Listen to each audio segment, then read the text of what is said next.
Allahumma salli ala Muhammad ya Rabbi salli alaihi wasallim. Dewan juri yang arif dan bijaksana serta hadirin dan hadirat yang kami hormati. Pada kesempatan ini, izinkan kami membawakan syarahan Al-Quran yang berjudul Meneladani Figur Kepemimpinan Rasulullah. Seorang orientalis barat yang bernama Michael Hart dalam sebuah bukunya yang berjudul The 100 Ranking of the Most Influential Person in History, 100 tokoh yang berpengaruh dalam sejarah, menempatkan Rasulullah pada posisi nomor wahid sebagai manusia yang layak untuk diteladani.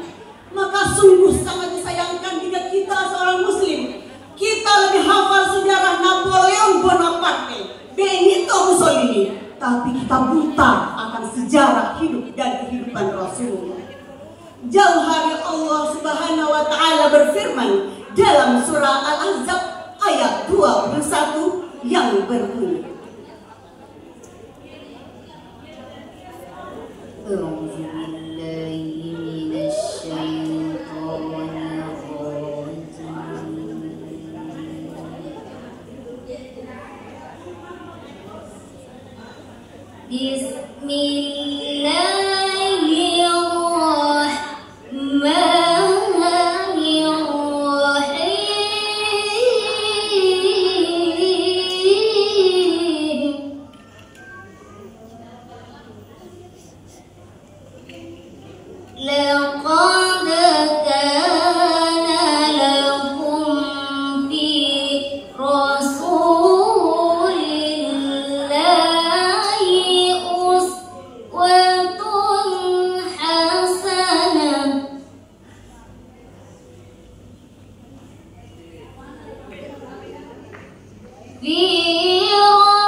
aku berlindung kepada Allah dari godaan syaitan yang terkutuk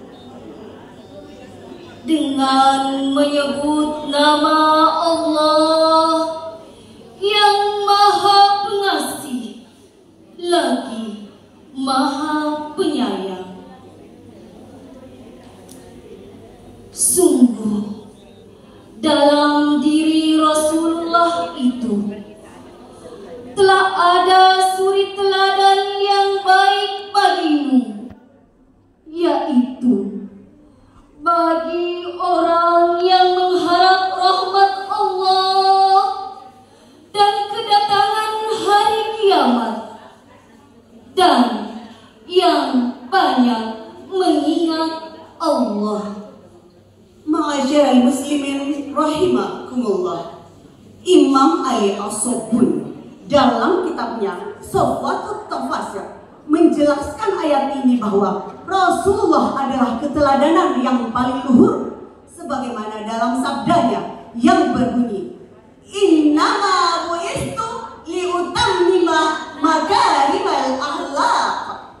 Lalu bagaimanakah figur kepemimpinan Rasulullah? Yang pertama, Rasulullah bersifat jujur dan transparan. Bedanya kita manusia, kerap kali kita rela berkata dusta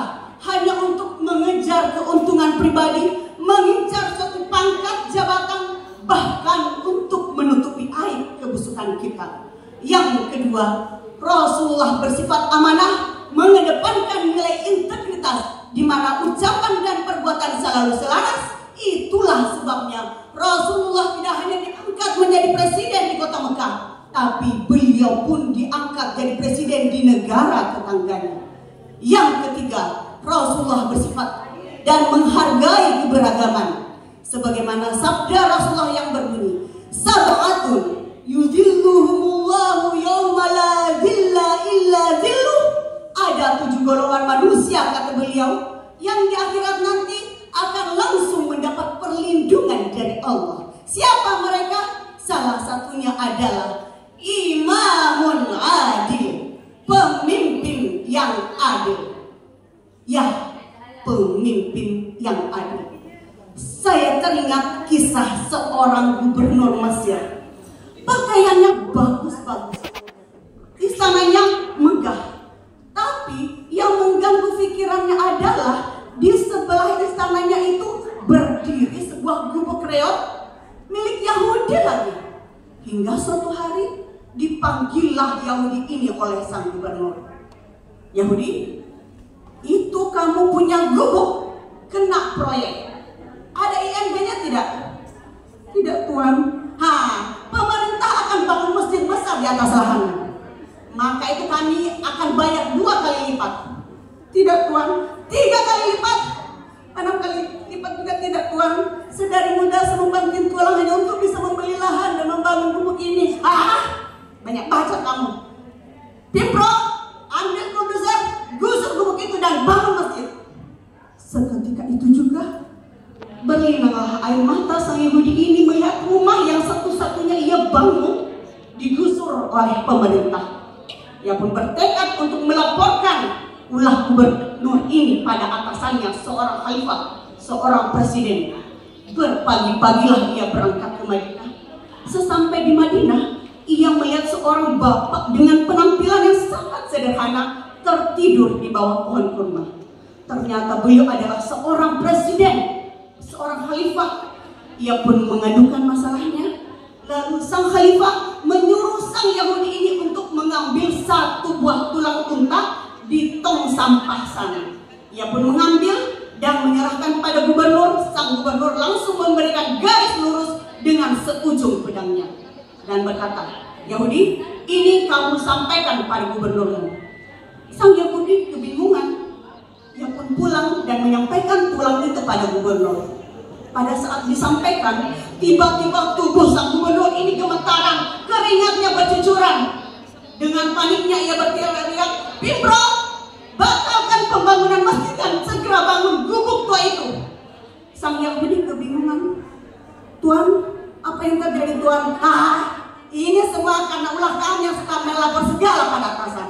Kamu tahu, tulang ini seakan nasihat pahit bagi saya. Seakan-akan tulang ini berkata, wahai Ammar bin Aus, jangan mentang-mentang kau sok berkuasa, kau lupa suatu saat kau akan menjadi tulang-tulang seperti ini.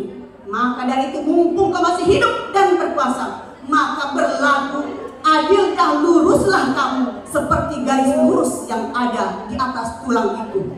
Jika kau masih bengkok, maka saya akan meluruskanmu dengan pedang.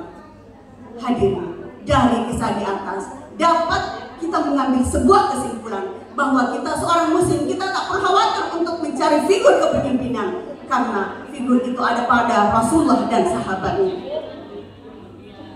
Demikianlah yang sempat cobakan, lebih dan kurangnya mohon dimaafkan.